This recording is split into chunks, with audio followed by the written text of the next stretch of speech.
From the creators of Relevant Magazine, this is the Relevant Podcast. Saturdays, when we dance in the dark in the room where it all gets real. I know you know how it feels. Saturdays, when the moonlight lit up your face and the love spark. It's the week of Friday, March 16th, 2018. It's the Relevant Podcast. I'm your host, Cameron Strang, and here with me in our Orlando studios, Eddie Big Cat Koffoltz. Happy birthday, sunshine. Oh, thanks, man. Yeah. Over there on the ones and twos, our illustrious producer, my brother, Chandler Strang. Hello? Question mark? I know, like Do I you should. exist? On the Skype line from Loverland, Virginia, recovering, Jesse Carey. Hello, hello. And all the way from Nashville, Tennessee, our newest podcaster, author, speaker, and all-around great person, Annie F. Downs. Happy birthday, buddy. Thanks. AFD. My birthday was, when this comes out, was yesterday. Yes. But we're recording it actually on my birthday. On your March birthday. 15th. Which is awesome. Beware the Ides of March. What are the birthday plans? Give this it evening? all to Yeah, us. I think we're going, I think there's a party at Topgolf tonight. And then, I love Topgolf, by the way. I've never been. Do you so know this if there's a will be my party at first time. Topgolf, or do you think? I think. I think there is too. There you go. Wink. Hey, we have a great show for you today. Coming up later, we have actor Jim Caviezel joining us. Ooh. He has a new Jesus. movie out, Paul, Apostle of Christ. It's coming out next week. So Does he he's on play the Paul? show. Is he Paul and Jesus? No, he's actually the plot of this movie is pretty interesting. It doesn't like so I thought it was like a Paul biopic. Yeah. They should have renamed this movie. Yeah. And that's my emails to the studio and my personal pleads to Jim, which will not be included in Jimmy. the email, were ineffective. Yeah. Change the name of this movie because it's not really a biopic. It really focuses on a very short period in his life when he met Luke, and so it's really about their friendship and how they kind of challenge each other when Have you they seen were, Dumb and Dumber? It's kind of like that. It's Oh not like a my romance. Just kind of. I would have liked. So a screwball comedy. So I'll say Jim Caviezel plays Luke. Yeah. I would have really liked it if it was sort of a Nutty Professor sort of thing, where Jim Caviezel plays all the parts. Yes, Well, yes, he that's is. what I was This is hoping. interesting. He's reprising his role as Jesus in the upcoming sequel to The Passion Oh that they're my. working on. Yeah. Oh So my. he's just jumping all around. I hope nothing's wrong with Oprah. It's funny because Oprah I lost all didn't that weight. know the personality of Jim Caviezel. Every time I talk to him, he seems very earnest, and it like he seems like a very passionate guy. And in the interview, you hear ooh, that, but he threw me a passionate. curveball. This is a little teaser because the first question because you know what I mean. Whenever you see Jim Caviezel, he's pure passion.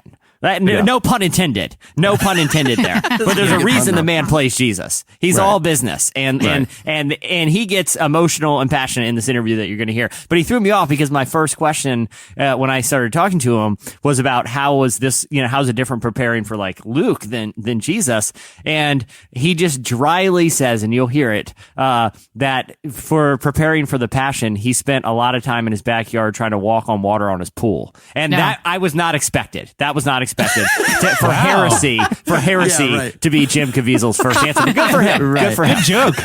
Good joke, Jimmy. You got jokes, Jim. You got jokes. I could tell he said that joke in probably 1,000 interviews the way he delivered it because like he said it and my end of the line was silent because it was just so unexpected. Yeah. And that was unexpected to him. Like that Like, gets I'll be every damned. journalist. Why isn't this guy laughing? Well, because when he was doing the Passion stuff, every journalist said, "How do you prepare to play Jesus?" Yes. And so he came up with this canned. Right.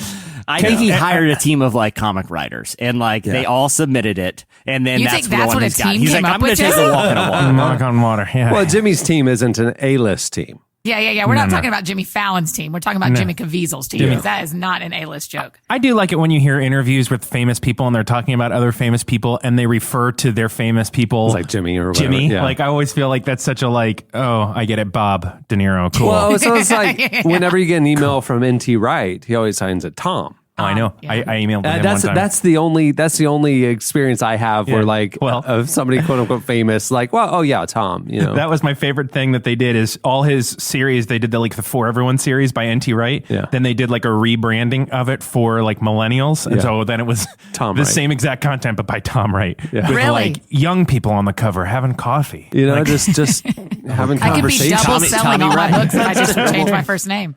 It's like the publisher Thomas Nelson. Literally, their kids' line is called Tommy Nelson. Like even they leaned into that. Yeah. The thing about Jim Caviezel, he prefers JC. He prefers JC. That's what I said when he said the Walking on Water. It's like, hey, good one, JC. And the publicist got on and they said, this is over. Never That is very shameful, Jessica. It's a Immediately very, disconnected. very short interview. It lasts about 45 seconds. So enjoy. It's coming up later.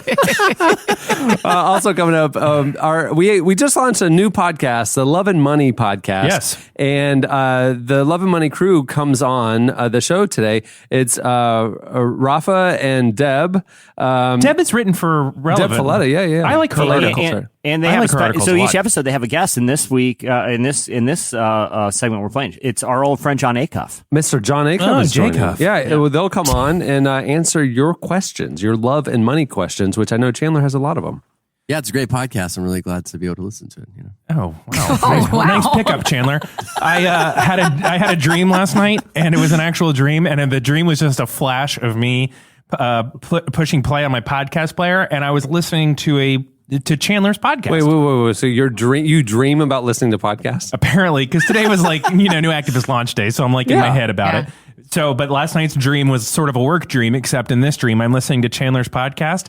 He was so delightful and charming, and he was just chit-chatting about topics of the day. And there was some other guy on the show, and I don't know who it was, but I was like, is this Jimmy. could be a good show. JC. And then you come JC. back in, and he's like, I enjoyed that podcast. And you're like, oh, that's right. We can't. I'm going to edit Eddie, that out. we haven't even discussed that your cast is gone. My cast is gone. Yes. Now let me tell you about this. Did it smell really bad? It was not like embarrassing, but it was not great. Yeah, was I would not great. imagine. But yeah, so they cut it off and they said that I had to wear a splint. Was it like a pickle smell? Oh, No, would it was imagine more it'd be like, like socks or deviled something. eggs. a little bit deviled eggs, but deviled eggs like after Easter lunch. And they have a lot of that red powder on top. paprika. That That a lot- paprika helps a lot, though. Oh, does it? Yeah, I love paprika on a deviled egg. So yeah, I got that off, and I'm supposed to be Disgusting. wearing a splint right now, but I don't have to wear the splint if I'm doing things that are not physical. So So you I never don't have to wear a splint. Yeah. like I'm driving and podcasting today. But before we get too far on the show, I because it's your birthday, I brought you a birthday gift. Did you really? That Oh, a I did, present. and it's got a whole a bag and everything I brought. It's a it whole. is. It's a bag It's with a real tissue paper. A real So bag of before you tissue. open that, I just want to say, like, I respect and love you a lot. Happy birthday. Good luck. Thank you. I got 100 Days to Brave by Annie Downs. Devotions for unlocking your most courageous self. Big news, it's 30% off at Target. I just bought it at the Castleberry Target, and I believe it was inscribed. All right, let me open it to the inscription. Oh, my page. gosh. There you go. For you. To Cameron from Eddie, because there's a to and from line, 'cause you're on there. supposed It's to a- give it a major to gift It's item. your a gift friend. book, you That's guys. right. It's a The gift ones book. who aren't brave. The ones who aren't brave. Your entire life is a house of cards. May God cut you down this year.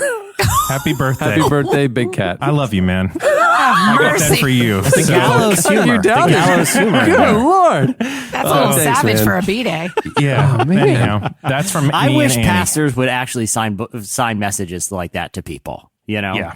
Agreed. I hope you enjoy that. Annie. And you can't give it away. No. In 100 days, I would never. In 100 days, what can I expect?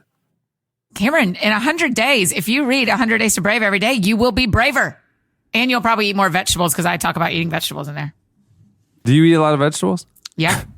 Is that the key to bravery? What are your favorite vegetables? Yeah. Great question, Chandler. See, now that's a cauliflower. podcast. Hey. That is That's a a host podcast. right there. That guy hosts a Practicing. podcast in his dream. Chandler doesn't pipe in often, but really, vegetables. You got a fave? You cannot have just said cauliflower is your favorite vegetable. 100% I said cauliflower is my favorite. Why? Cauliflower is the Do you like it like most deep messed up fried, or do vegetable. you like it like in mashed potato form? Any form. I'll take it. No. What? Eddie, I am you're having shocked. such a visceral response. Well, there's no flavor to cauliflower. It's like saying water is your favorite drink. There's a very clear reason why this is so shocking. That's like someone who says, I like buying like the mixed fruit bowl at the grocery store and the green melon filler Yes. is No, my favorite. y'all are wrong. Cauliflower, you can have it in 100 different ways. When you grill it or saute it or roast it, there's tons of flavor to it. Y'all just don't know. That's the problem. I mean, you could say that about a lot of vegetables, green beans, broccoli, all the ways you just described preparing it, they would all taste more than cauliflower. More than a Brussels sprout? Brussels sprouts are delicious. Yeah. Brussels sprouts are great, but done right. I expire on Brussels sprouts. There's a time when I have to cut them off of my life. You know what? And I'm going to return cauliflower, that I book. never run out. I'm going to return that to Target. I don't want you You've going written all down. in it. I don't want you spending the next 100 days. Wouldn't it be With funny someone if At I the end of pick 100 days, cauliflower it's as going to their lead me favorite to veggie. cauliflower love. So you're saying, Annie, what you're saying is days 30 through around 57 are just ways to cook cauliflower. That's exactly right. The whole middle section of the book is just different recipes for cauliflower. like Wait, so like y'all don't actual even like it? cauliflower, you use cauliflower as The first filler. third, she's advocating for cauliflower. She talks Yep. you into it. By around day 30, okay, fine, I'll try it. Then she's going to take you about 2 months of different procedures, Yeah. different ways to prepare Yeah. it. And then the last, she's just writing it out. Wasn't that great? Just wasn't that delicious? Hey, remember when we had it sauteed? That was day I did not 87. enjoy it. Hey, that really is a funny idea, though, if I returned that book to Target and then somebody's like buying that for a friend and they open it and they're It's like, already what in inscribed. God's cut green you earth? down. What has happened to this book?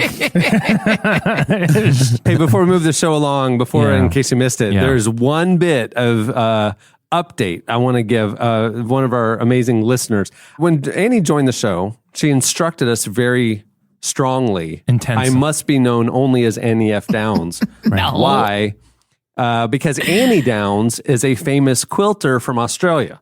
Right. Very famous. And so, there's this, social media feud between them. Not really, but like they fight over the name. They fight over the brand. Privately. Can I just say real quick? I like how you like the way you position this. That it's like for Australians, it's like Steve Irwin, Yeah. the Hemsworth brothers, and this other Annie F. Downs. Like Yeah, that's yeah. how famous. Yeah. And she's a very famous quilter. And then, in subsequent Hogan. weeks, we Skype with the cast, and we could see into Annie's living room that she had very large AFD on her mantle. Right. Her brand, her name is very important to her. And recently, I'm just letting you and paint this. So combining that with the fact that we've moved into our new studios in downtown Orlando and Yeah. we're building them out. And by the way, a little side note, somebody nominated us and we were named one of the coolest offices in the city this year. Our new studio, the pictures and really everything. cool. There's an award ceremony. Oh, It's a my. whole thing. It's a whole thing. You going to go to that award ceremony? Yeah, you got to go. Yeah. So we're going. Anyway, but we have this really Yes. cool new office. And so listeners pop in all the time for All the time. tours. Literally several We a just day. met a friend. We We just met one. Alistair. Yeah. A ginger. Several times a day. He's a ginger. Yeah. Several times a day. Annie? Well, last week we had a tour, a visitor, a podcast listener from Australia joined us.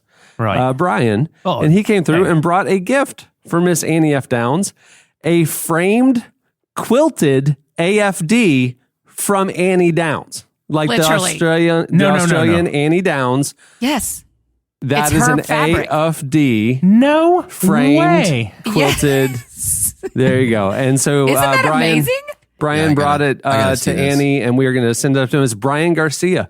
He's a listener in Australia. Wow. How did he get a hold of the real Annie Downs? all the Australians know each other. So it's her fabric. I think you can buy her fabric. Oh, I see. And then they he made may have and they- sewn it. I don't know who sewed It is but- sewn, so Pretty maybe well Brian made, did so it. kudos Yeah. to him. So you're saying it's like she's like beautiful. Martha Stewart level. Like you just buy her branded products. It is a quilted AFD framed beautifully, and we will send It's it off so to meta. Annie to, I guess she's probably going to put it on her dashboard or Well, something. listen, no, we need to discuss. I actually don't think it comes to me. I think it stays to you as to honor me at that desk every I week. think that's a good idea. Will you put up our initials in your office then? With pleasure. If you will send them over, I will hang all of your initials up What do we have in to my send them? office. CES. Just go down to Home Depot and buy some Yeah. letters. And It's I have happening lo- today. I will write all 4 of your initials in my office. And I have long initials though, so you're gonna have to What? figure that out. Because What I'm the does that mean? third, so you gotta tack Roman You're numeral a 3. third? Yeah, EVK3. Do you have a good relationship with 1 and 2? One is dead, and no on not really. I mean, if, it's, you're the if we're on the first. Chandler podcast here, I'm going to be real honest. No, because that's the kind of information that Where you can Chandler be wants open, to know. you know? Yeah, Yeah. Chandler, what's your middle name? Stephen. Named after my father. Aloysius. And What's- Jesse, what's your middle initial or name? I will give you a hint. I was preemptively named for the world's greatest magician. My middle name is Blaine.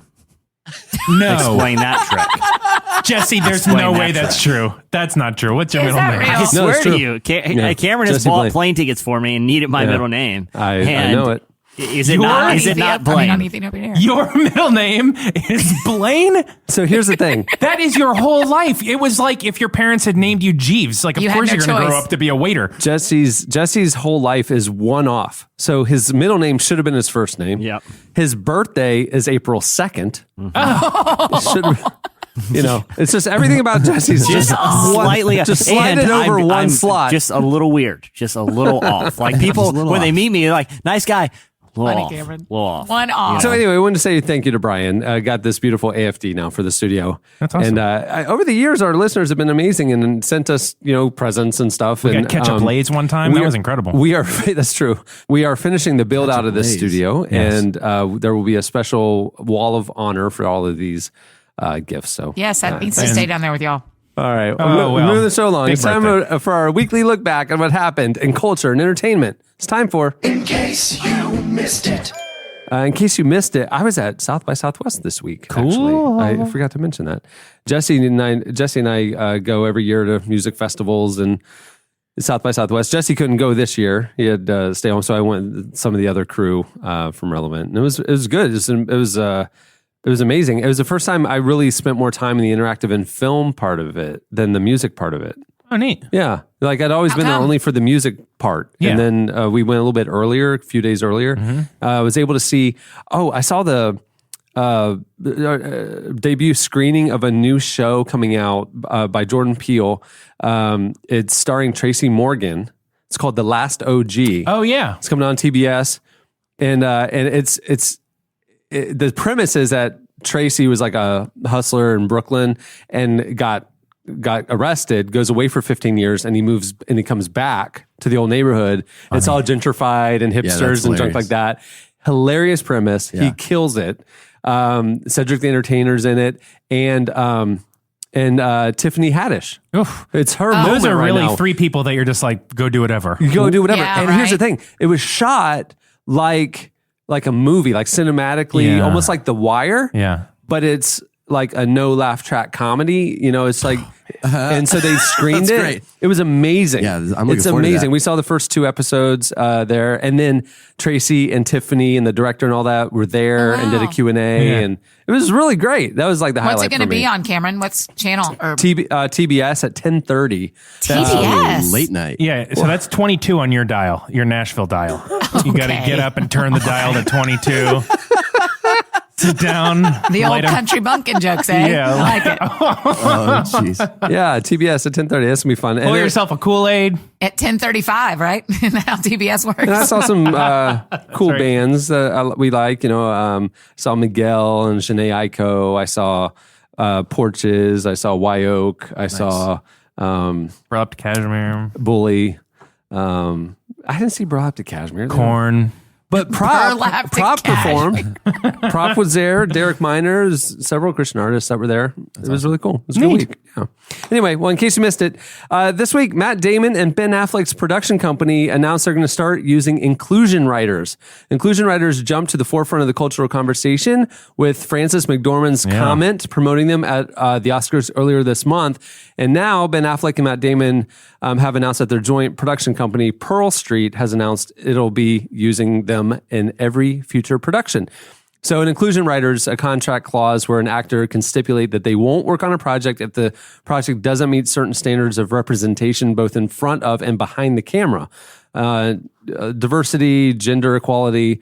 I mean, Frances McDormand really shook up the whole thing with 2 words at the end of a speech, didn't she? Because now everybody knows about it. And Michael B. Jordan's production company, Outlier Society Productions, are also going to be doing inclusion writers That's moving awesome. forward. So Good for hopefully- Killmonger there. Well, I mean, this is the thing. It's like, this is how you make change. I mean, it's like one person can advocate for something that actually Yeah. then gets adopted, Right. and can actually change an industry. I just loved it. It's amazing. That's right. Yeah. One person can make a difference, folks. Hey, in case you missed it, Dennis Quaid wrote and recorded his own Christian song for the I Can Only Imagine movie. Oh boy. Okay. Okay. Before are we going to hear it? Yeah, we can play a clip. Hey, okay, so here's the thing. I heard the song and I was when I like came across this item, I was like had the same reaction probably, Eddie, you're having. Like, I'm it's having not it too. bad. He goes kind of country with it. Like he doesn't. So right up Annie's alley, right there, the Nashville Yeah. sound. All right. The actor plays the father of Mercy Me frontman Bart Millard in the film about the origins of the band's hit worship song. Dennis Quaid explained that though he and his brother Randy Quaid were baptized when they were children, he traveled the world in his late 20s looking for God and eventually made a discovery about Jesus. Here's a clip of the interview and his song. It's called On My Way to Heaven. Oh, listen. This was also after I went around the world, actually, in my late 20s, and the question I had as I went around the world was, who is God? I became a seeker, really. And so I came back to, I read the Bible cover to cover. For me, it's Jesus. It's the red words of Jesus. How simple it is. It really is redemption in that. So Eddie, don't you feel like a jerk now for cynically approaching Please his? just- Does that sound like does that sound like wanna the hear words it. of a man who's just making a play to get into the Christian music market, Eddie? I've decided to turn over a new leaf, and I'm gonna just say, good for Randy Quaid. Oh, now we got this. Oh.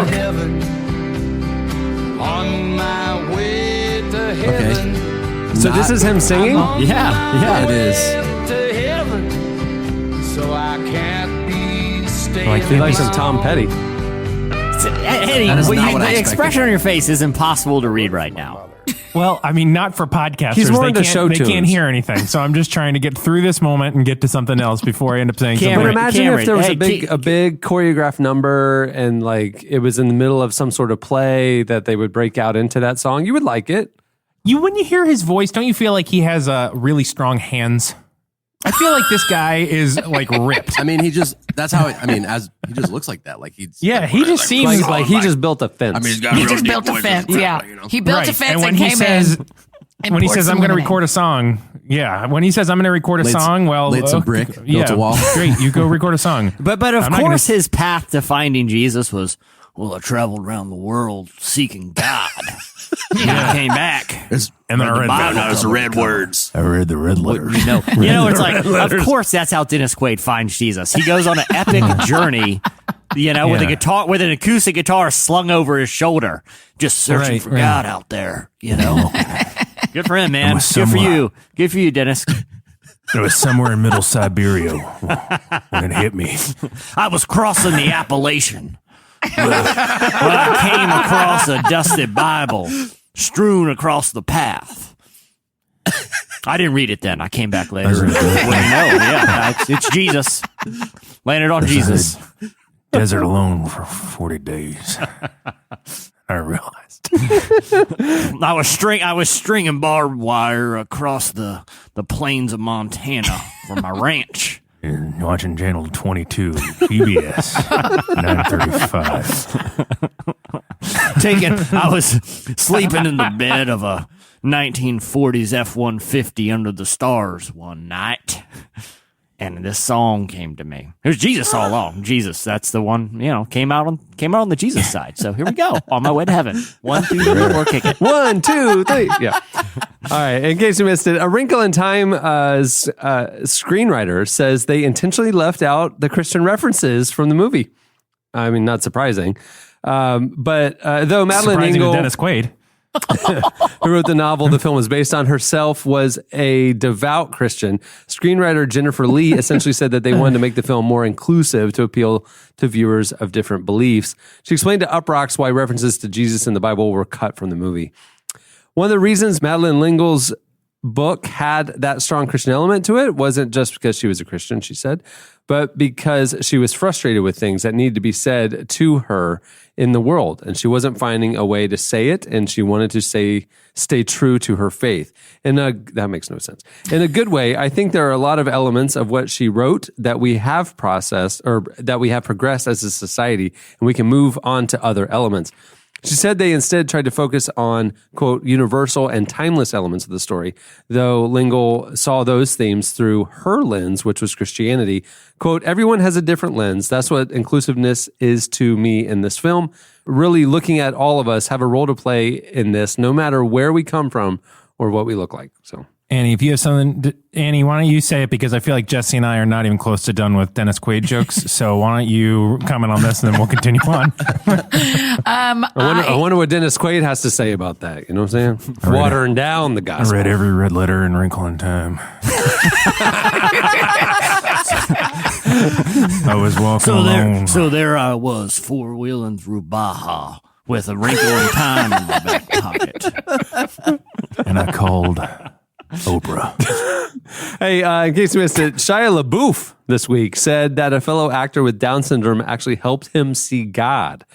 While he was shooting the film The Peanut Butter Falcon, which also stars Zachary Gottsagen, an actor with Down syndrome for whom the movie was written, he was arrested for being drunk and disorderly in public. When Gottsagen, Shia was, found out about the arrest, he confronted LaBeouf. LaBeouf told Esquire, to hear him say that he was disappointed in me probably changed the course of my life. He continued, we were getting ready to do a scene, and Zach said, do you believe in God? And I thought, no bleeping way are you about to explain God to me, Zach. And then he explains, and then Esquire wrote, LaBeouf tries to keep it together. His voice jumps an octave. Zach said, even if he's not real, what does it hurt? And then he said, I don't believe in God, but suggests that the conversation did possibly change the way he thinks about God. But did I see God? Did I hear God? Through Zach? Yeah. He met me with love, and at the time, love was truth, and he didn't pull punches. And I'm grateful not even on some cheeseball bleep trying to sell a movie in real life. Back in 2014, he told Interview Magazine about an experience preparing for the film Fury, in which he plays a Christian. He said, I found God during Fury. I became a Christian man, not in the bleeping BS way, in a very real way. I could have just said the prayers that were on the page, but it was a real thing that really saved me. And you can't identify unless you're really going through it. It's a full-blown exchange of heart, a surrender of control. Here is Shia LaBeouf's new song, On My Way to Heaven. I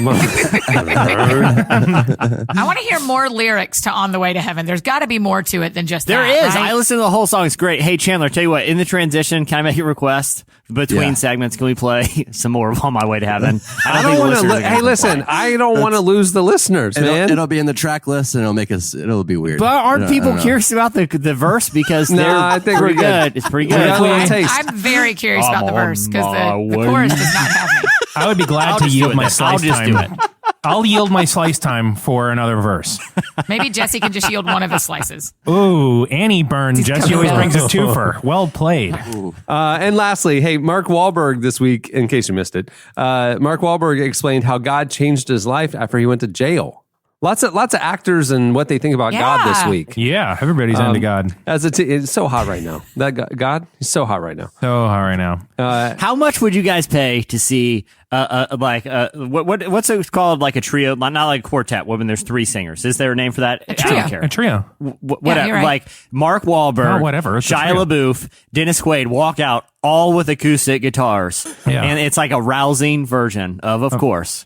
On my way. So kind of like the Lone Bellow or something, where they all like sing around one mic. Yeah. Yeah.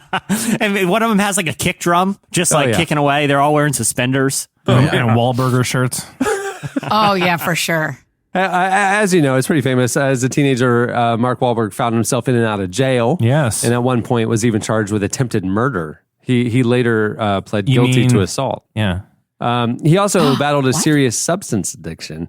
In a video that went viral this week, Mark explains how God changed his life, helped him get clean, and shifted how he viewed the world. See, I thought it was the Funky Bunch. Apparently, it's God.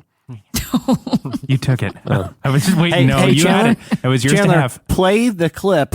Hey, Chandler, play the clip. Play I met the up verse with- from On My Way to Heaven. I met up with Jesus and that funky bunch. All right, here's a clip. But I knew that was just the beginning for me because I knew I really wanted to turn my life around. And I made a commitment at that day, but it was still, it's still every day. It's a process, That's why I start my day every day by getting on my hands and my knees and starting a time of prayer and reading scripture, and then I feel like I can go out there and conquer the world. I was always looking to the wrong people. I was looking up to the wrong people. And then once the dust settled and I was able to look clearly and I was sober for the first time in a while, I realized there were so many people around. You know, my parish priest, who I've known since I was 13 years old, Father James Flavin, who, has married all my brothers and sisters, baptized all of my kids. I speak to him on a daily basis. He was there, the members of the Boys Club, people who had dedicated their lives to serving, their communities. Had been there and were there finally, and I was able to recognize the people that I should have been looking up to and looking to for inspiration. So they were there, but of course, it was also difficult for me because I still lived in the same neighborhood. I still had to go from my house to the train station. See, I never realized the parallel. Jesus had his disciples. Mark Wahlberg had the Funky Bunch. That's right. That's the whole thing. I had no idea. No, that's exactly what Mark I was will trying never to do. not I think be these able are to think- translated the same in Hebrew and in Greek. I'll Disciples never and be able Funky to unrealize that now. Well, I will always forever think of the disciples as Jesus' Funky Bunch. Unrealize that. Oh, man. It was attempted murder? Is that what he went to? Yeah, he's jail? charged with it, but he pled to guilty to assault. It was a really, really brutal assault. That's the true story. Yeah. Oh, wow. Hit rock bottom right there. Saved by the Funky Bunch. Yeah. They pulled him out of the ditch. Good vibration. Great song. His victim All is right. still alive. By the way, and he's reconciled with him in recent years. Wow. That's Look great. at that. Yeah. All right. Well, that'll do it for In Case You Missed It. Stay tuned. Up next, Slices. You've got to stay away from danger. I won't let you linger. Next time I won't stay too long.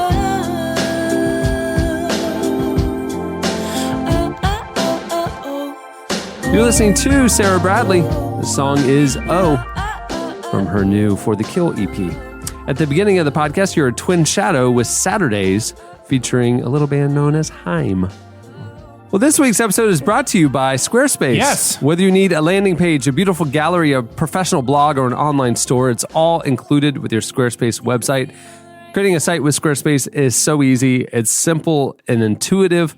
You can add and arrange your content and features with a click of a mouse, and you can use their award-winning best-in-class templates as your starting point. But you can customize it as much or as little as you want. That's the great thing about Squarespace. You want to do serious coding? Great. You want to keep it pretty friendly with the template? Great.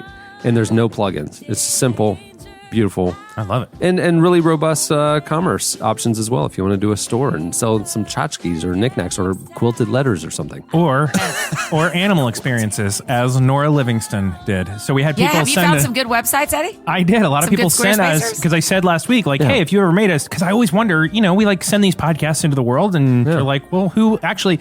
So Nora Livingston sent me one. Let's see. Who else did? There were a lot of people. There's There a was handful, yeah. There was a bunch That's of people. amazing. Yeah. Jessica Snyder. I'm making a new site. It's called On My Way to Heaven.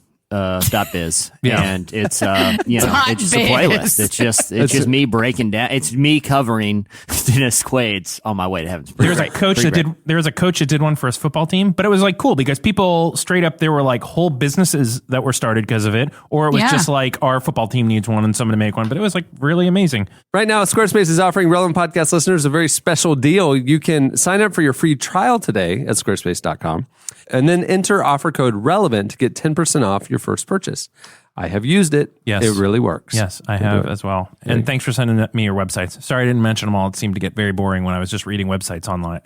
Yeah, but you guys sent a bunch of them. But it was really interesting. Yeah. Yeah, I loved looking There at you all go. the sites. It's time for Slices. What do you have, Jesse? So I like this story because it shows how a single facial expression could potentially bring down one of the most powerful governments in the world, or at least really damage the credibility of it. So here's what happened. The Chinese government was hosting a press conference, and they have pretty tight censorship rules over the media. Well, evidently some of the journalists who were asking questions that were called upon were essentially plants from the government, and we're asking scripted softball questions that wouldn't challenge the government position, but would just promote it. So during this televised press conference, a reporter asked a question that was, just a softball to the government official, and the implications are the person was a plant. The journalist next to her gave the most dramatic, is a woman wearing a blue, business kind of suit, gave the most dramatic eye roll, like full on. It wasn't just an eye roll. It was a head roll, mouth open. It was the greatest eye roll of all time. Essentially, showing like this question is ridiculous. So that was featured on television. Immediately, her reaction started going viral among, internet users in China who appreciated her willingness to express, her disapproval with the tactics. So it soon started being a top seller on a lot of Chinese retail websites. The eye roll is now being featured on T-shirts, on cell phone covers, across memes. So people in China are really embracing this eye roll. It's gotten to the point where now China has officially censored her name from the internet. You cannot search for her name on the internet. They also sent this to news agencies because there isn't a free press, so the government can control what's being printed in the press. Here is the actual memo that Chinese news agencies got. It said, "Urgent notice. All media personnel are prohibited from discussing the 2 sessions blue-clothed reporter incident on social media. News is not allowed to report this story. A single facial expression has damaged the credibility of the Chinese government." Jesse, what have you done? What have you done? Now China's coming after us. You are reporting the thing. Oh, hey, China. If this is the last episode that you all see in your iTunes feed, now you know why. Dennis, you cannot find any mention of Dennis Quaid in China anymore. He is completely gone. Where's He's banned from their borders. Was it Randy or Dennis? No, Dennis. It was Dennis. Yeah. I was walking the Great Wall on my journey. Who's Randy? Randy Quaid is the comic actor. They're not related? They have to be related, surely. Yeah, the Quaid brothers. Hold on. Randy Quaid, is he like Eddie on National Lampoon's? That's right. Christmas Vacation? Yes. Yeah, he's Uncle Eddie. Yeah, that's Randy Quaid. Yeah. Dennis Quaid is not his brother. Did we all? Siblings. Brother, Dennis yeah. Quaid. Siblings. Buddy No. John Quaid and Brandy Quaid. They have four siblings, 4 Quaids. Wow, man. That blows my mind. That Randy and Dennis are brothers? Yeah, like Me like, too. They're very, very different. You know, me They're and very Chandler are different brothers. yeah, but like, right, but that's only because you say Who's every Dennis, week. who's Randy? My But brother. yeah, you wouldn't know that they were brothers based on anything they've ever appeared in or their appearance themselves. Or their appearance. And you guys, on their Yeah. Wikipedia, Randy says, Randy, Randall, Rudy, Quaid. Does he have 4 names? Randy, Randall, Rudy, Quaid? Is that real? Now that's a good set of I'm initials to putting have that up. up in the office too. Randy, Randall, Rudy, Quaid. RRQ. Urk. I'm on my way to heaven. What do you got, Eddie? All right, what do you have, Eddie? All right. This is going to blow your mind. And Jesse, you can fill in some of the science here because we have both been texting about this. But Scott and Mark Kelly are twin brothers. And Scott Kelly recently was like also an astronaut. And so what they did is they decided to study, they're identical twins. Okay. So they decided to study the effects of basically space on people. And so because they have twin brothers, it was essentially like a controlled, like the control stayed on Earth. Yeah. And the other one goes to space. And he spent Because twins are genetically identical. This is right, and this is important for you to know. That apparently you do know. This is I saw this on Twitter yesterday because somebody asked Science Mike about it, and he hadn't heard about it yet. okay. Oh, wow. So I know what you're talking about. Okay, so they're genetically identical because of the way science works, and that is a direct quote from Science Mike. Science made them identical. Okay, so Well, it's because the cell split. I So understand. it's the same cell, Right. And then that's, right.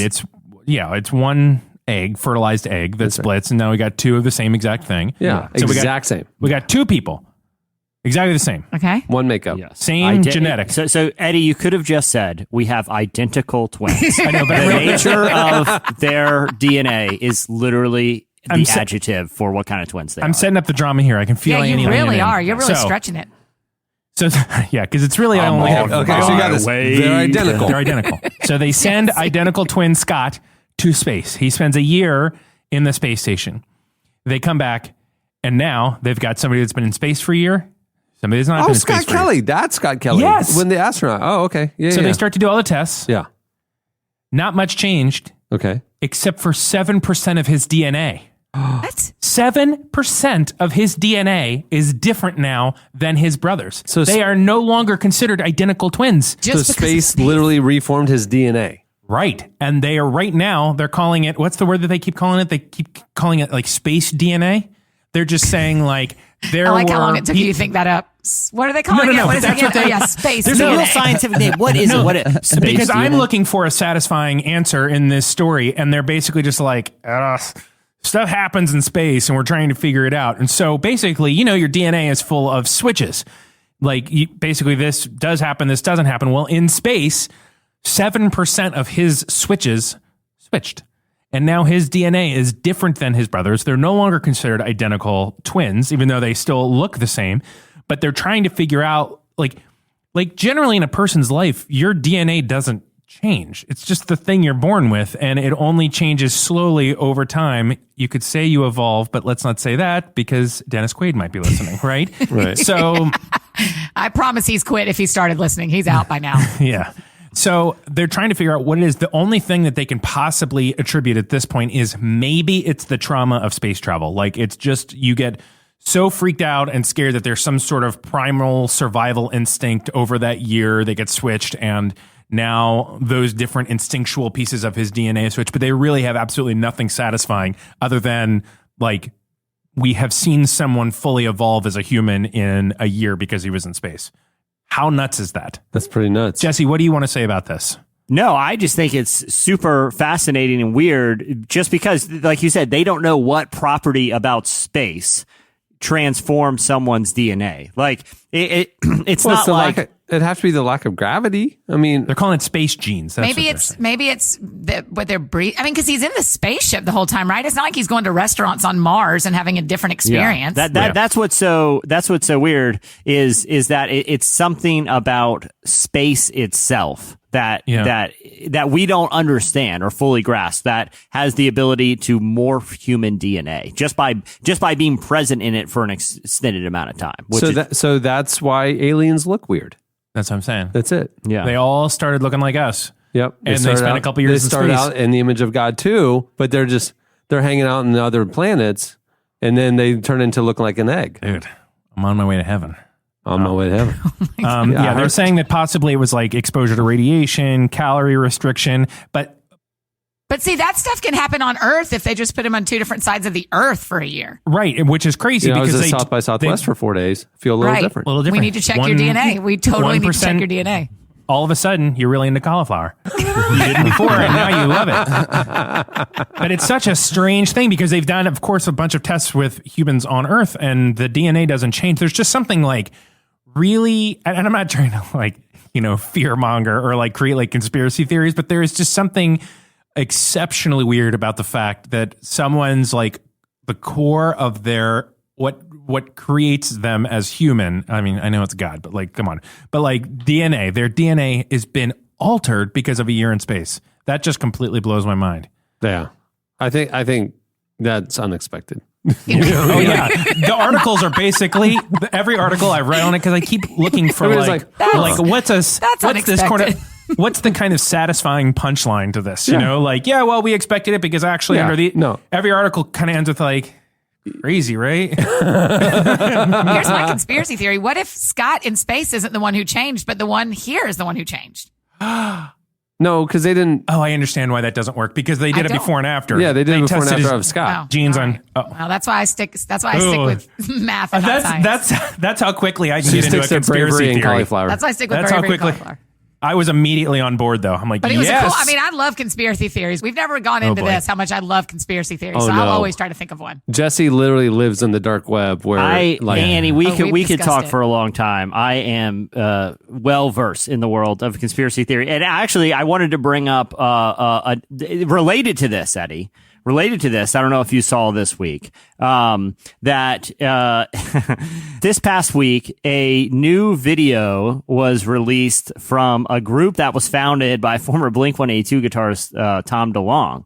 Love him. So he's dedicated his life to research about UFOs in space, and what he says is exposing it. And he actually has someone who is a former high-level, it's the deputy assistant for the Secretary of Defense, is now working for him and is helping. What? Yeah, is now helping to get these videos released. So he's released a couple videos of that are from the cockpit of fighter pilots, of them freaking out, experiencing something very strange. He actually. So at first you're like, okay, Tom DeLonge, Blink-182, this has no credibility. He actually basically he recognized that if I do this, they're not going to get credibility. So he hired these former defense agency people, and he also started working with reporters from the New York Times to do more investigations on this. Yes. Failing New York Times. So Listen, I had lunch with my friend Joel last week, and literally this is what he talked about the whole time was the Blink-182 guy believing so strongly there are aliens and feeling like he's going to find them.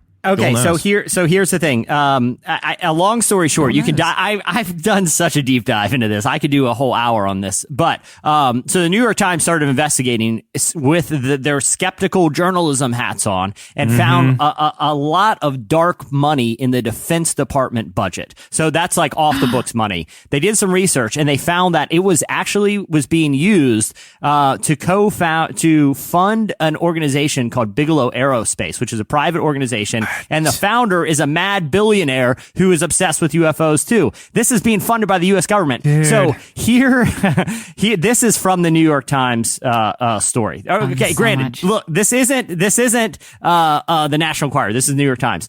Oh man. Referring to Bigelow Aerospace, which is working with the U.S. government. The company modified buildings in Las Vegas for the storage of metal alloys and other materials that the Defense Department official and program contractor said were recovered from unidentified aerial phenomena.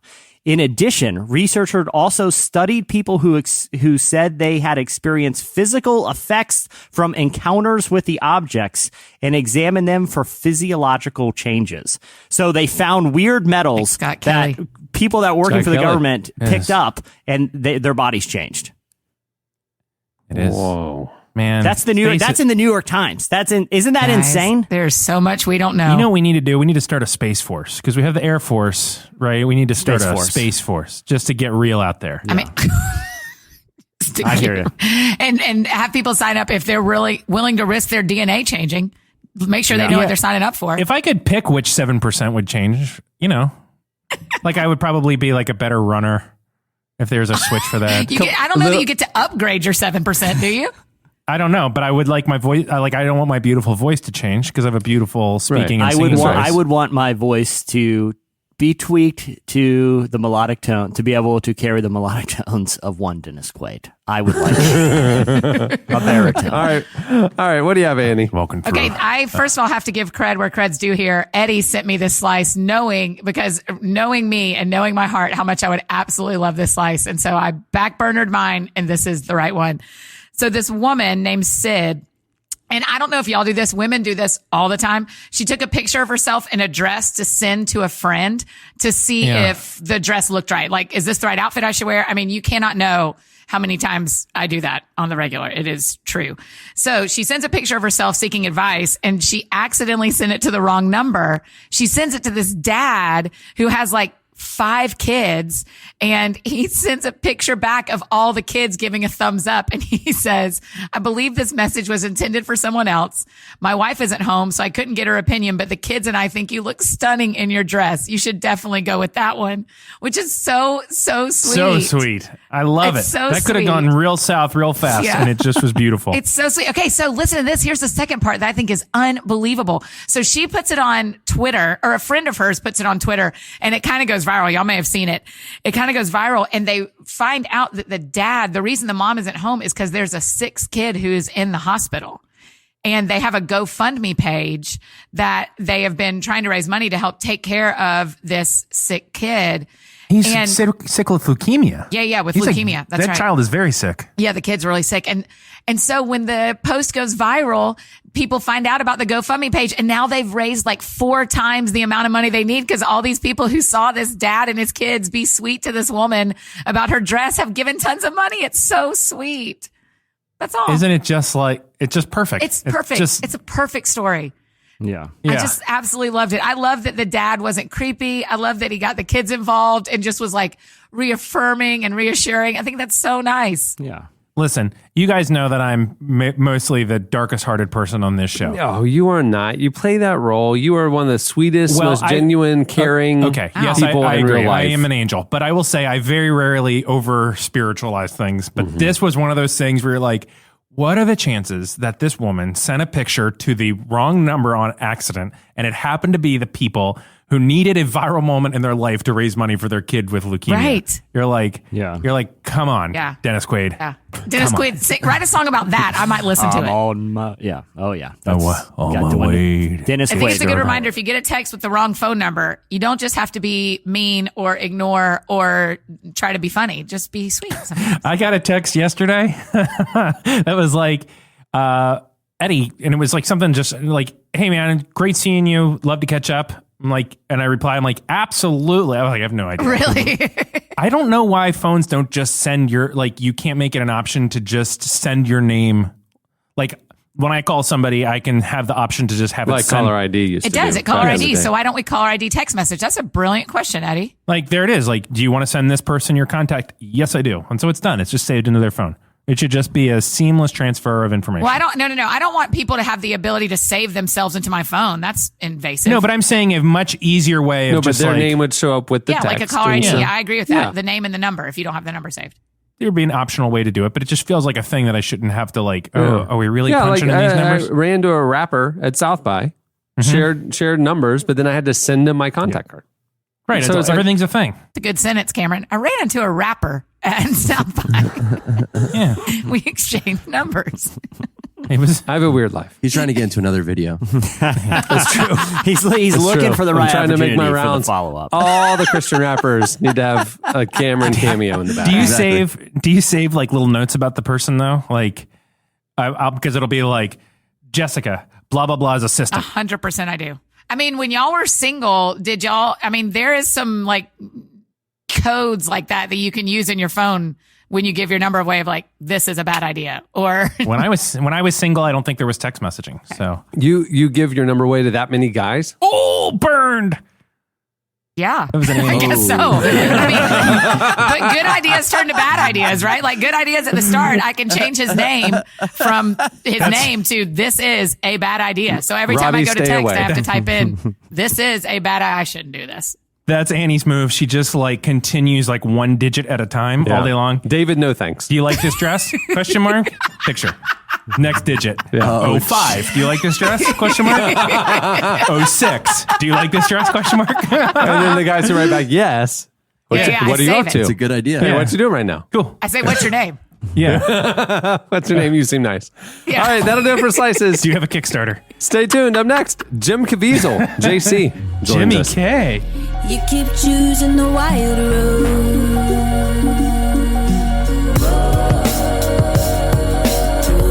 Oh, I'm not sorry. Stay sick cause I follow my gut. They say I was pushing my luck. Now I'ma push me a matte all black truck. Oh, I'm not sorry. Stay sick cause I follow my gut. They say I was pushing my luck. Now I'ma push me a all black truck. You're listening to Mariba. The song is Black Truck. The new movie, Paul, Apostle of Christ, closely examines the friendship between Paul and Luke in the writing of the New Testament. Jim Caviezel co-stars as Luke and soon will reprise his role as Jesus in the upcoming sequel to The Passion of the Christ. The passion never stops. We recently spoke with Jim about both movies, his faith, and why the Bible makes for such powerful films. Here is Jim Caviezel.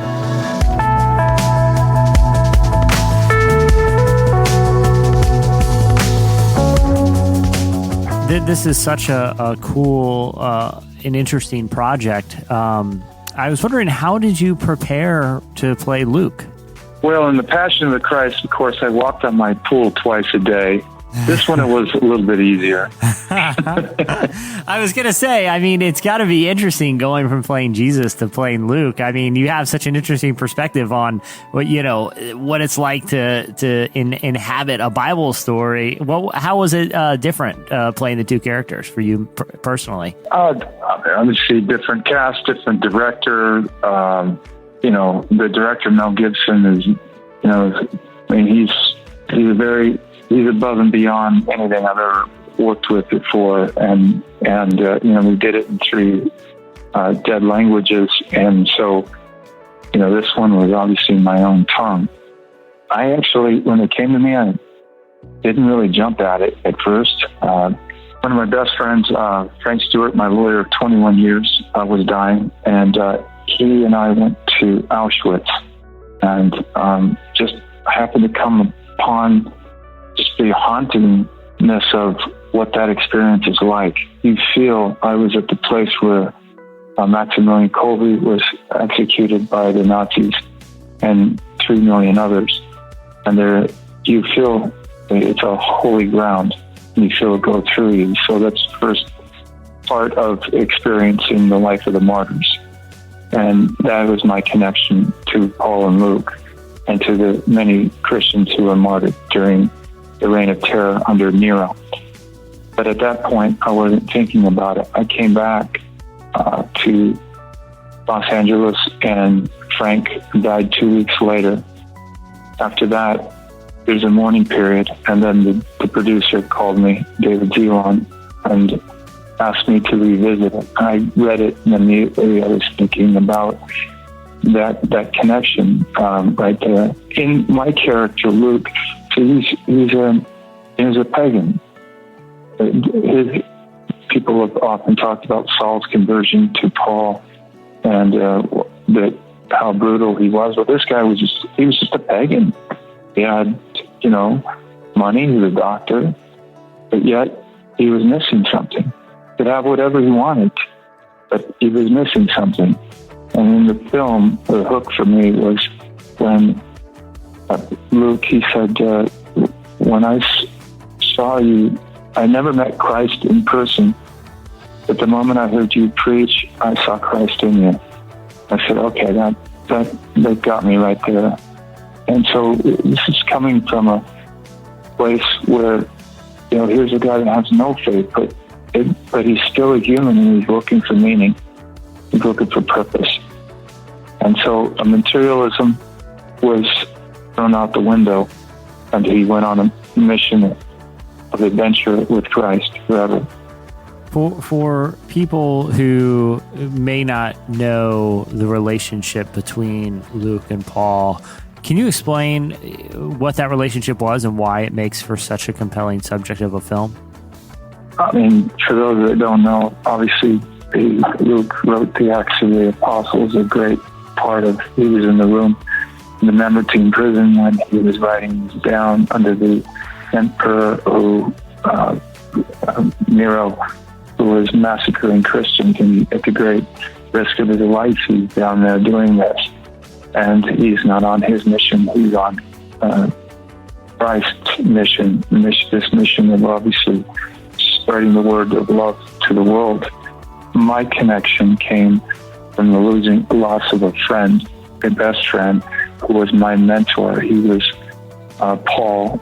Frank Stewart was Paul to me, and the man who always got me to try to not think of the way through the world, but the way through of Christ's eyes. In other words, forgiveness. That forgiveness is on love. It's very easy to love people who think like you think. It's a very difficult task to accept people who have polar opposite ideals than you do and still treat them with dignity and respect. And so he always got me to look at it through the eyes of the windows of Christ. And of course, he was with me when we did the Passion of the Christ, and he was one of the individuals I played on the Christ. Like our own personal experience, whether it be from Luke or Paul or any of the saints or Jesus, is how people show you love in your life. That's all they know. And so much of the time, what I get is just judgment, is just no love. You know, Christ brings us into our faith, and we do it. Did we do it because he put a gun to our head? No, we did it. He did it because he loved us despite of our own weaknesses, our own sins, and that he was there for us so much of the time. We don't give that to others who would want the same way, but we don't give that. We give a side of Christ that doesn't exist. And so they say, well, why would I want to convert? Why would I want to have what you have? I already have fear, and that's what you put out there. I already have anxiety. I'll keep my things, not give anything up, because I already have what you are. So this film presents Christ's love, but it also goes a little bit more into the forgiveness aspect of it. That forgiveness is ardent love.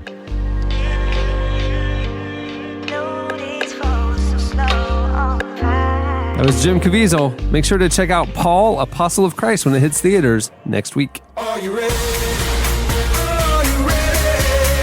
Better make way, 'cause I'm coming through. Are you ready? Are you ready? Better make way, 'cause I'm coming through. Make way, make way, make way, 'cause I'm coming through. Make way, make way, make way, 'cause I'm coming through. You're listening to Aloe Black. The song is Make Way. It's his new single. Each week on the Relevant Podcast Network's brand new show, Love and Money, Rafa Robert from Bright Peak Financial and author, speaker, and licensed marriage counselor Deborah Faleda are joined by a guest as they bust relationship and money myths, answer listener questions, hold couples court for real couples, and a lot more. In this preview of the podcast, Deb and Rafa are joined by author John Acuff to help out a listener who is struggling with their calling. I have a question for them. Yeah. Well, I guess this isn't that time. Sometimes, in order to feel love, I accrue a lot of debt. Is that to fill the hole? Yeah, because I won't I gotta fill the void and the sadness. Oh, I mean, listen, I acquired over 300 pairs of Nikes when I was newly divorced. There you are. That's why. That's why I gave you that. True story. I have a concerning so many. question. I have over 300 pairs of Nikes, yes, and most of them were acquired in the last 4 I years. have 2 pairs of shoes. That surprises no one, Chandler. Yeah. I just realized I was eating out a lot less, and I had some extra money in the budget. So, true. Nike.com clearance there you go. section. Yeah, you're allowed to live You that do have life. nice shoes. You know, it's funny. You were just bringing up questions. This has nothing to do with love or money, but I mean, if it's a slow week, I recently made a trip to space, and I fear my DNA may have changed. One, what's going on, and do I need to be concerned? John Acuff, what say you? Yeah, I'm excited about this show. She has been Deb. Her writing on Relevant has been some of I'm my. telling you, yeah. Well, it's been some of my favorite articles. Last year, I had an hour-long conversation with her about the idea of maybe doing this show, and we just ended up talking, and it turned into a counseling session. It was really funny. Well, I mean, we know. I will tell you from one counselor, we have a sense when we talk to someone. Really? Like, are you serious? Oh, I mean, just about you. Like halfway through the conversation, she was like, "How are you?" Like for real. Yeah, like It's like, "What do you think of this dress?" Yeah, like what I wrote in the inscription. Like, the whole thing's a house of cards. That's gonna. I love Eddie, do you know what she said to me? terrible. Do you know this is true, and she's not going to care if I say this. But Chandler can attest to this, because Chandler, you and I have been putting a lot of time into the shows. I mean, and hopefully it translates. We're really proud of it. We've been working with really well. Rafa and Deb a lot. We want to get it right, And so while they record, I am like with ears in for the first couple of episodes, I'm not interjecting, but I'm kind of giving notes, and we're trying to, just make sure we get it right. And I between segments and saying things to them. And I guess I said something, and this was literally what Deb told me after the recording, or during the recording this week. She said, "Jesse, you are like a reverse counselor." Oh, that's brilliant. Chandler, did she not tell me that? I was like, oh, Yeah, it's pretty great. I received that. First count. All right, here is a preview of the brand new show from RPN. the Love and Money Podcast.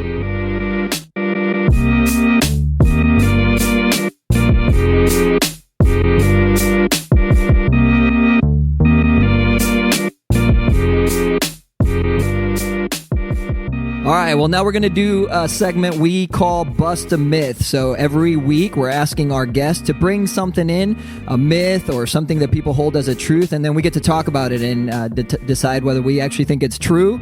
Is it really a myth, or what do we think about it? So we asked John to bring something in. John, what did you bring in for us? Well, I mean, the hard part for me was that there were so many to choose from.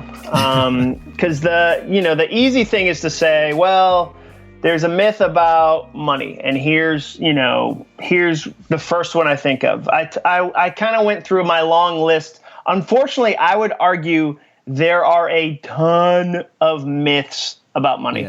Yes. There's the myth about, how you tithe. There's a myth about, okay, how do you earn money? There's a myth about, where does it come from?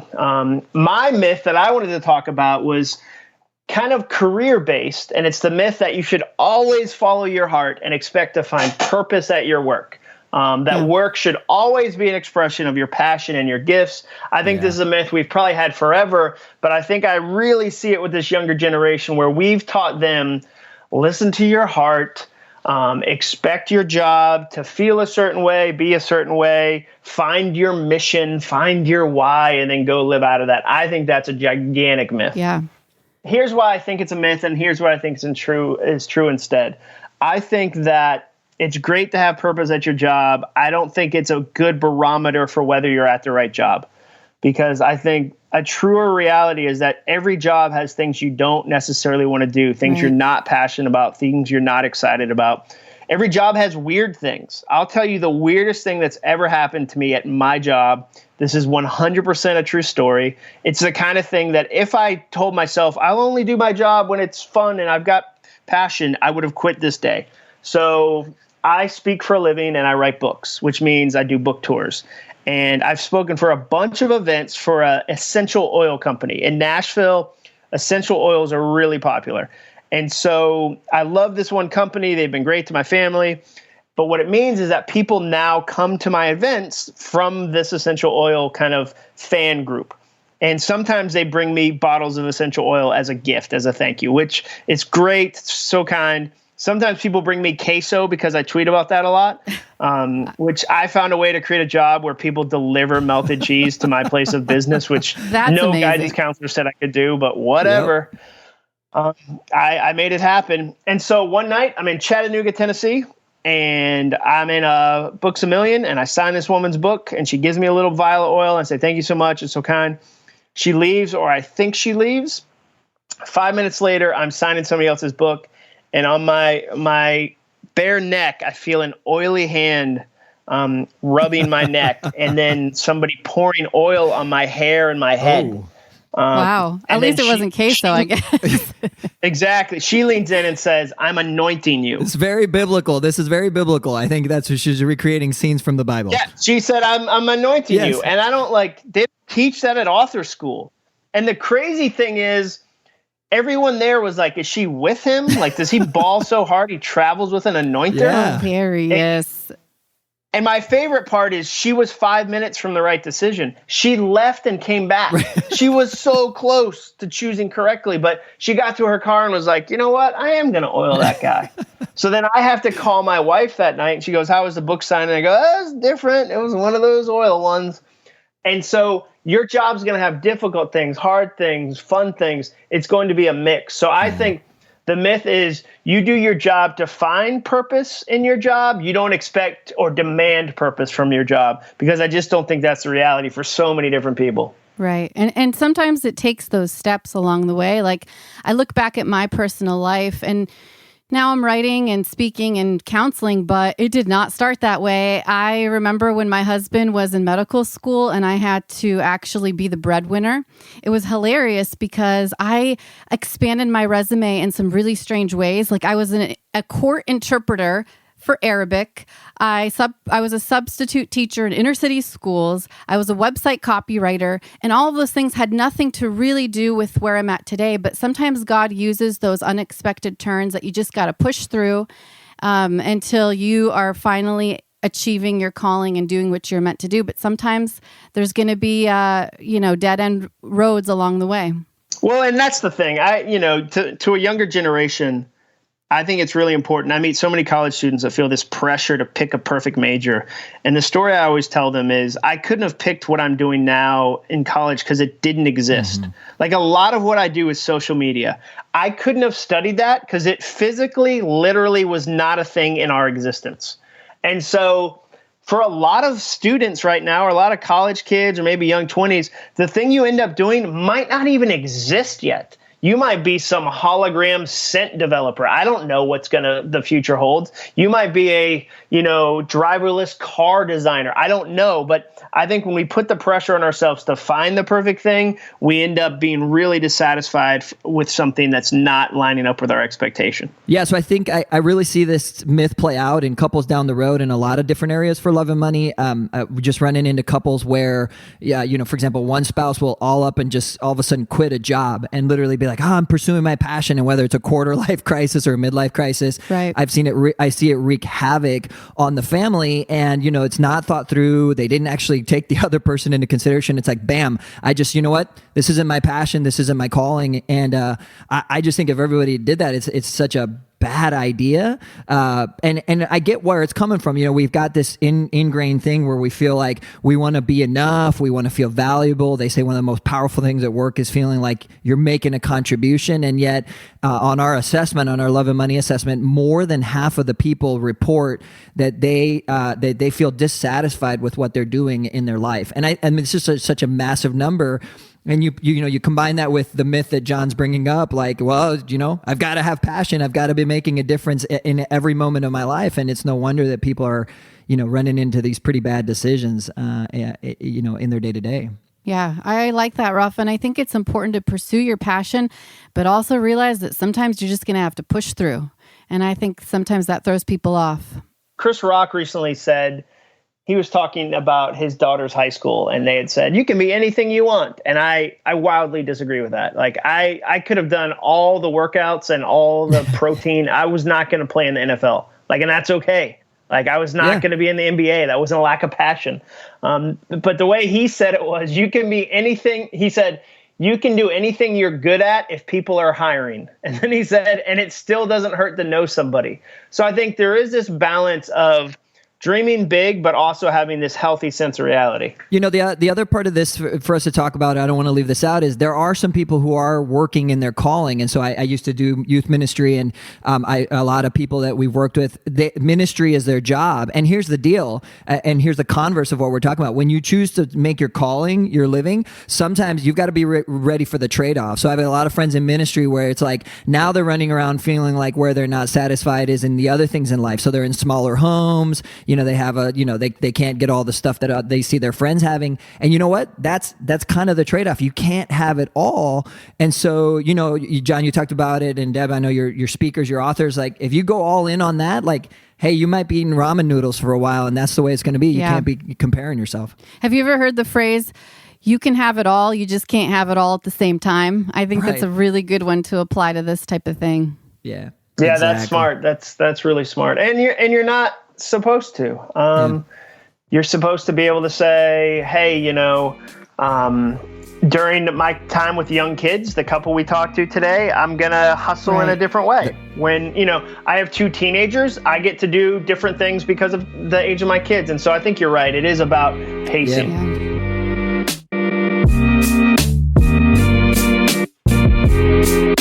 That was your first taste of the brand new Love and Money podcast from the Relevant Podcast Network. Head over to iTunes or wherever you listen to podcasts. Check it out and subscribe now. You'll like it. We're all backbone. We can see it when we're all alone. Growth happens daily. Kickstart every day with Daily Power. 365 days of fuel for your soul. Get simple, honest, and inspiring insight from New York Times bestselling author Craig Rochelle. Develop a consistent, daily pursuit of Christ in your home, in your marriage, in your workplace, and in your everyday life. Pick up your copy of Daily Power at CraigRochelleBooks.com.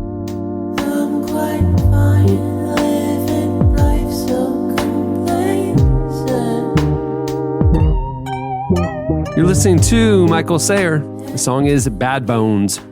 Okay, it's time for your feedback. Hey, before we jump into the segment, a lot of you guys heard last week's episode where Jesse and I talked about our trip to Somaliland and experiencing what's happening with the drought there in Northern Africa, and have asked what you can do to help. Many of you have asked about how we could kind of empower some of the locals to learn fishing or provide fishing equipment and things like that.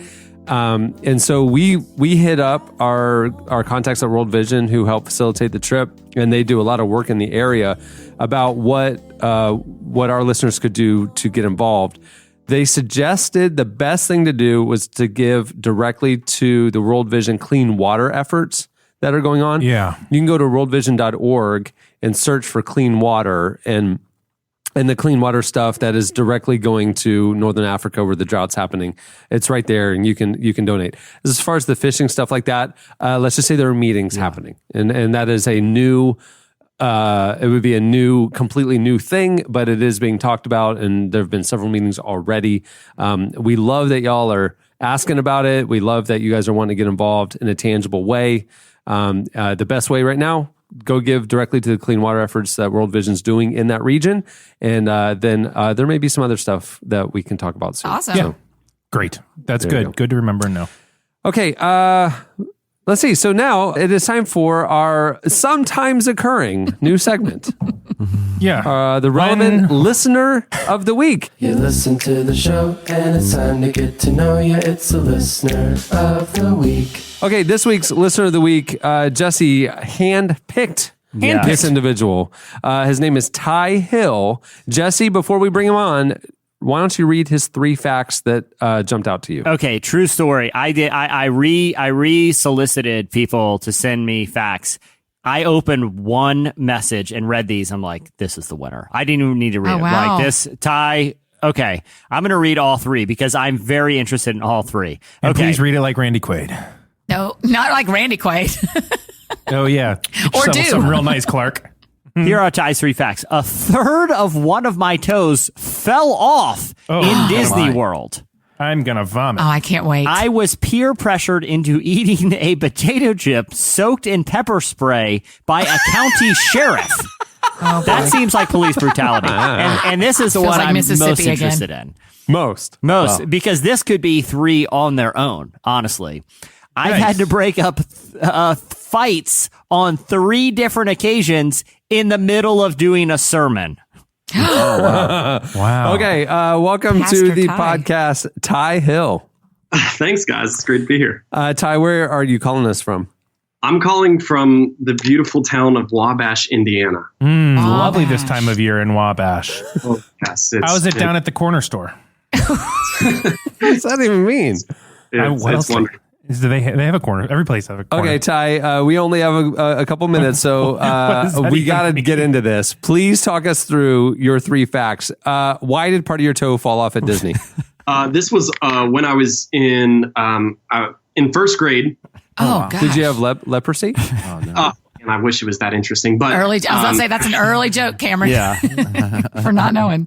I shattered that foot in first grade. My brother accidentally dropped the weight of a tetherball pole onto my foot. I tried to jump out and scare him while he was pushing it. It had like 2 wheels on the side. Fair. I didn't scare him, but when he pulled it back, the pole came out of the base and it shattered my foot.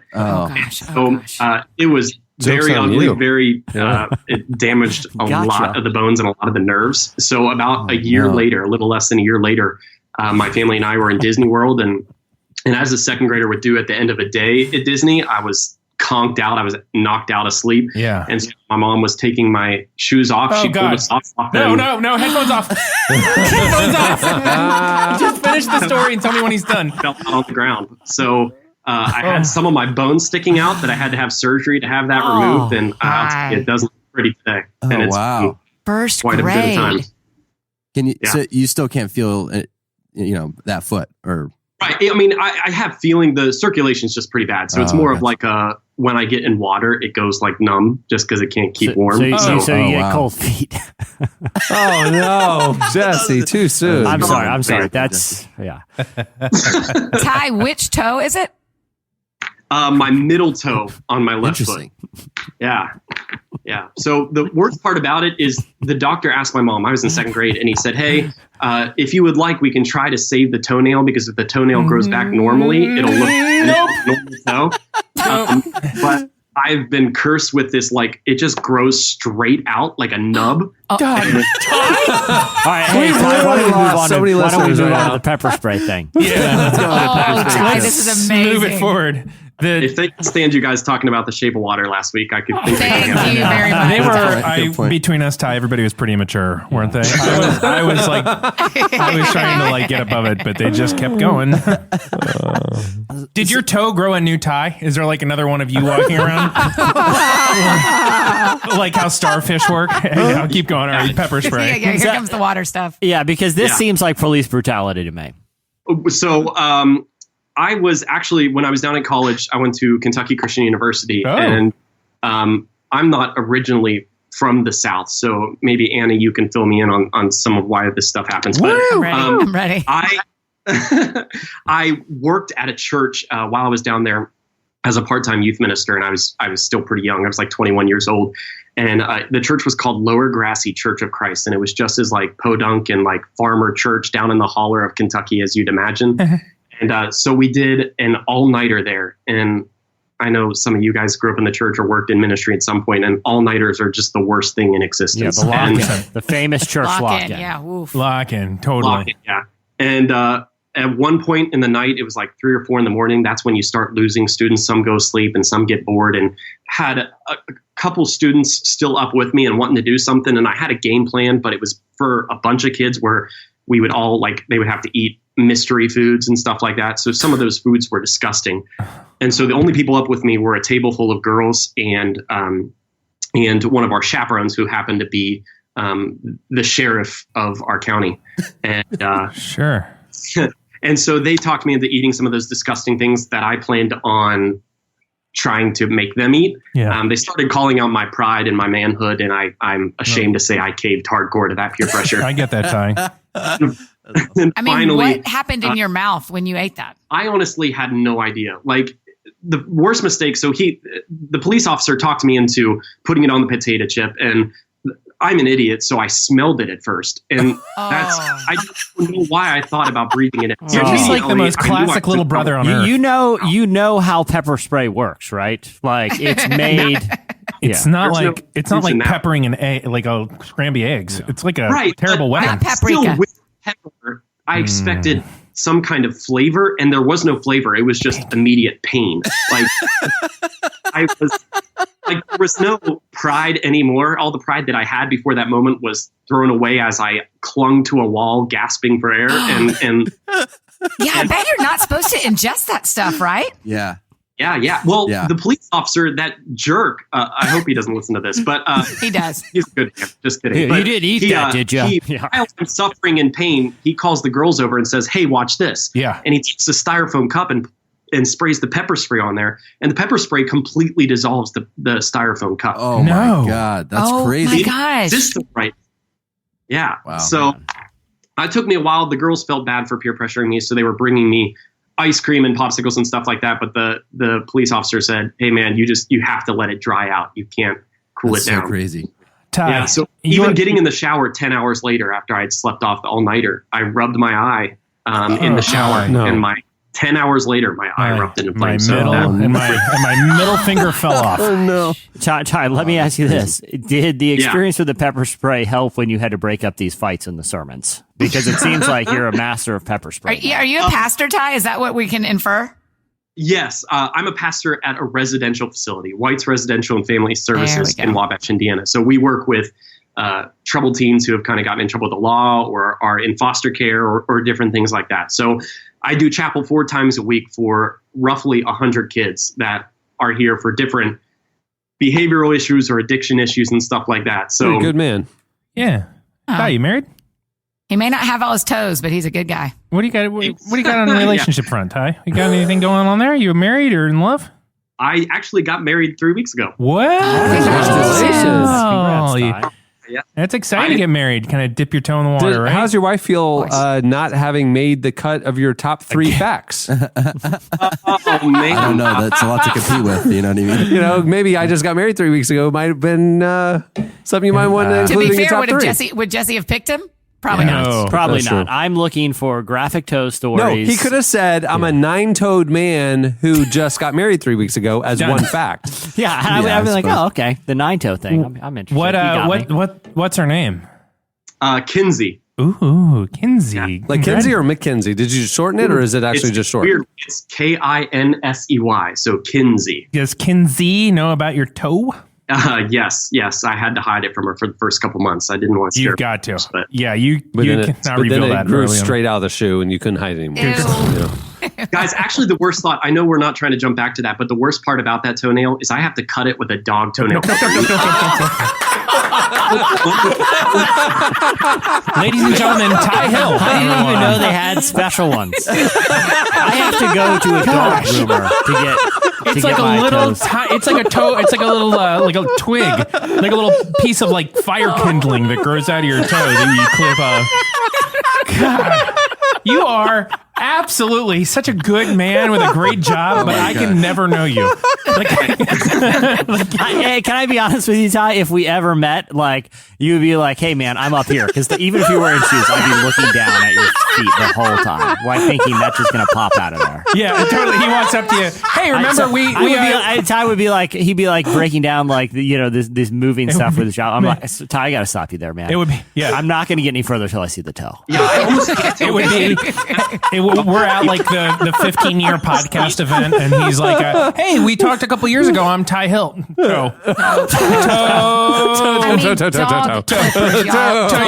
clipper. Dog clipper toe. The day ever comes that Eddie follows me, he's getting a DM of a picture real quick. Oh, no. Please do.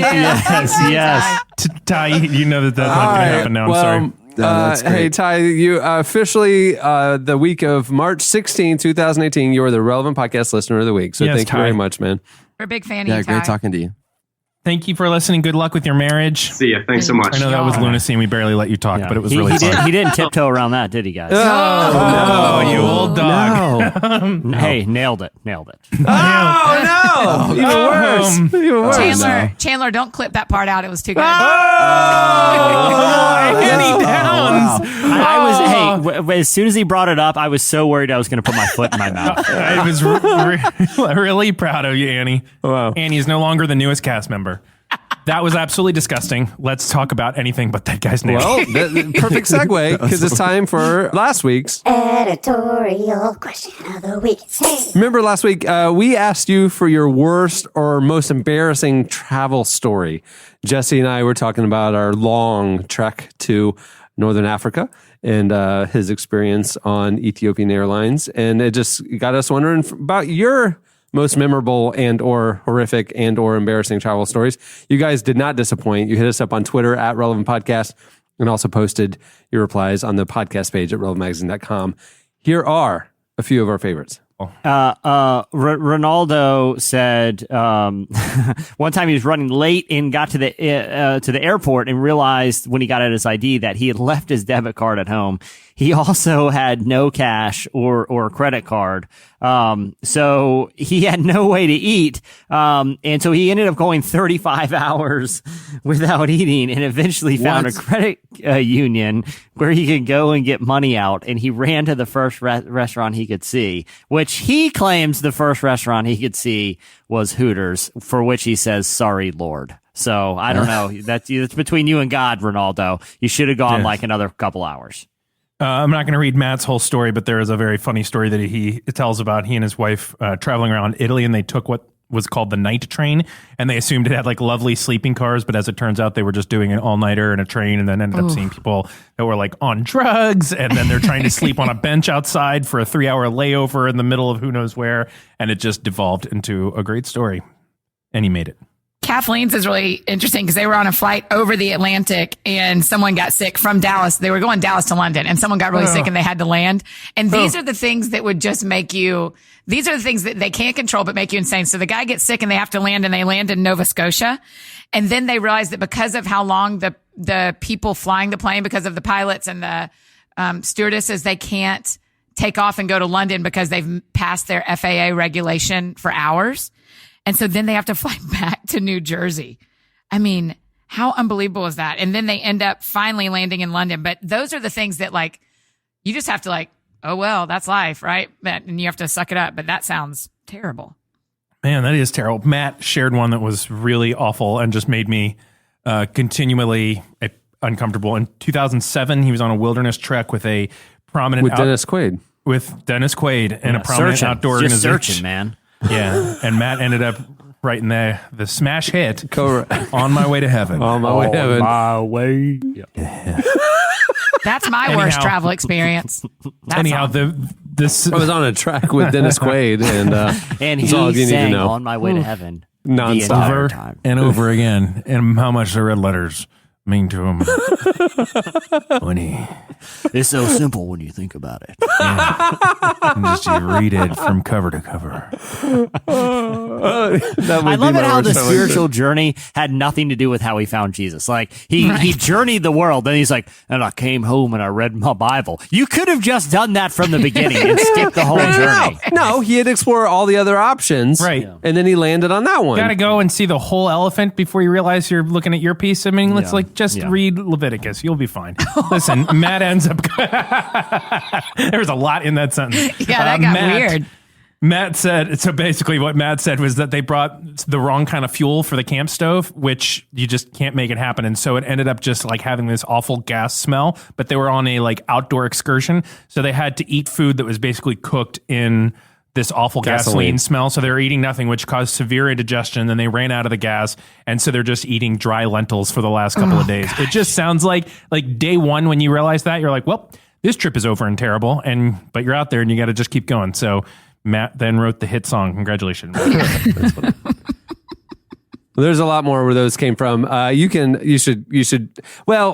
shouldn't read them, actually. It's a whole lot of vomiting on airplanes stories. Yeah. It's going to put a little fear of God in you about traveling for a minute. Yeah. Especially on prop jets and commuter planes. Yeah, you might not want to do that. Yeah. Okay. It's time for this week's editorial question of the week. We briefly mentioned Jesse and Annie F. Downs' love for conspiracy theories and the fact that like there's some gene altering stuff going on in space and there's some secret buildings being built and it's in the budget and stuff like that. There's some stuff up. There's some stuff up right now. That's what we're saying. Yeah. We want to know your favorite conspiracy theory that you actually do believe, that you actually say there is something going on here. Here's some links. Here's what I think. We want to know your favorite conspiracy theory and we will read them on the show next week. We might even have one or two of you on to try and convince us of your I am really theory. looking forward to this. Mm-hmm. Yeah. I love these. I do. I have nothing else to say. But I have. Here's I what I love because we've all day. I love it. We've heard about all of them, too. right? You feel like you always feel like you've heard about all of them, and then somebody is going to say one that you're like, right? No, Yes. That's what I thought was happening with the twins. There you go. Yeah, but that's what I'm saying. There you go.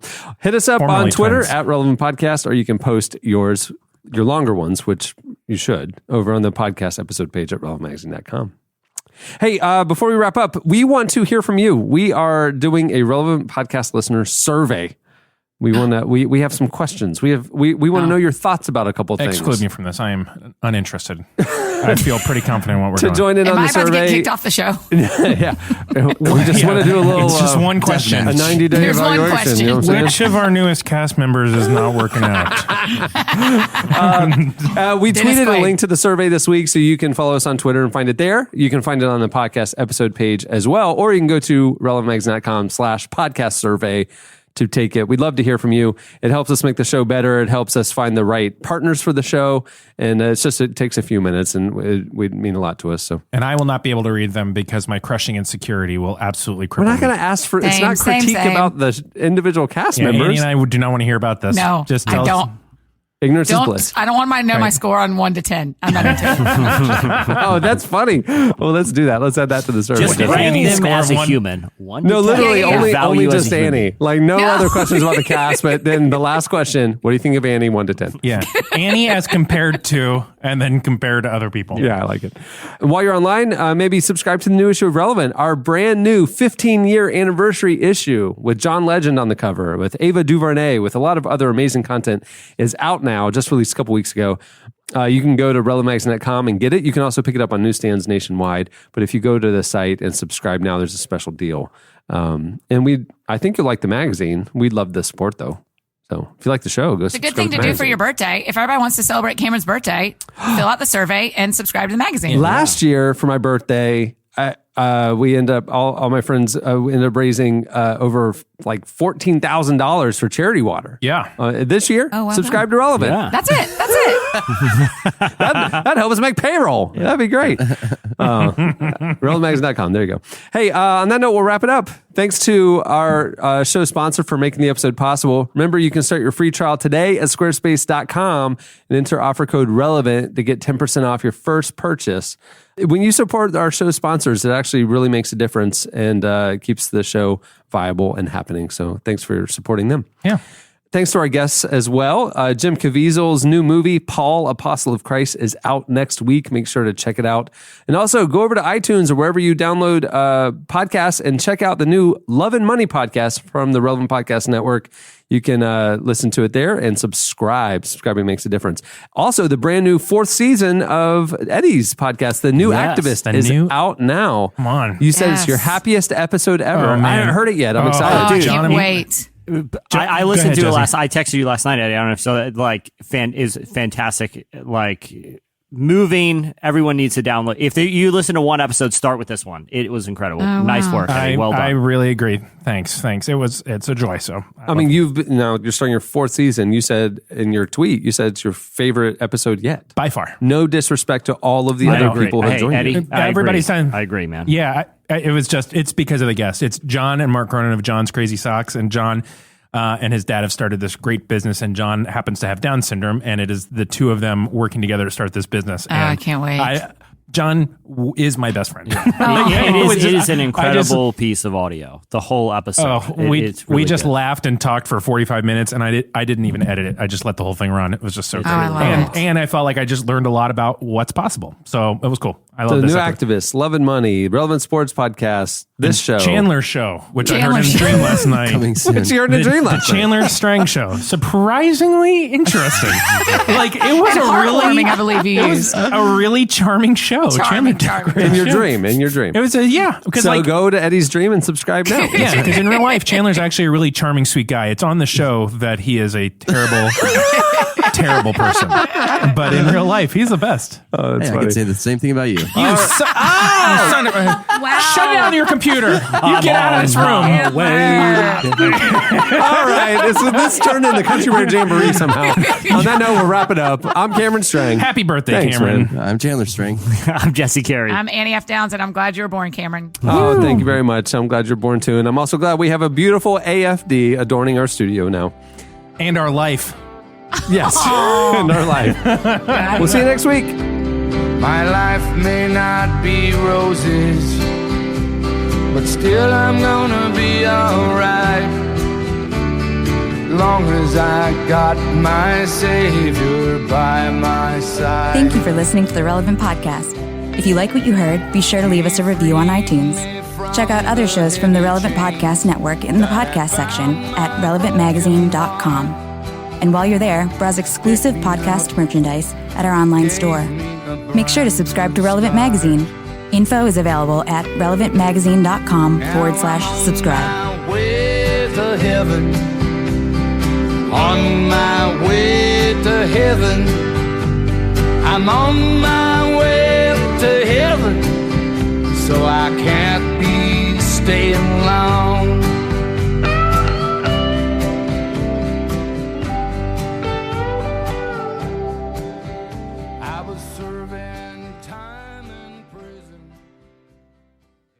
Oh, really? Vegetables. You got a fave? The holidays are here, and that means it's the most wonderful time of the year to save with Rakuten. Use Rakuten to stack cash back at your favorite stores on top of holiday sales. That's savings on savings. With Rakuten, you can get cash back on gifts for everyone on your list. From toys for the kids to kitchen gear for the person who loves to cook to electronics for everyone. You can even save on something for yourself. Just shop the stores you love and cash back is automatically added to your account. And you can get paid with gift cards, PayPal, or check. Or eligible American Express card members can even choose to earn membership rewards points instead of cash back. It's truly a no-brainer. Join for free today and get a new member bonus after minimum qualifying purchases. Just go to Rakuten.com, download the app, or install the browser extension. That's Rakuten. Terms and conditions apply.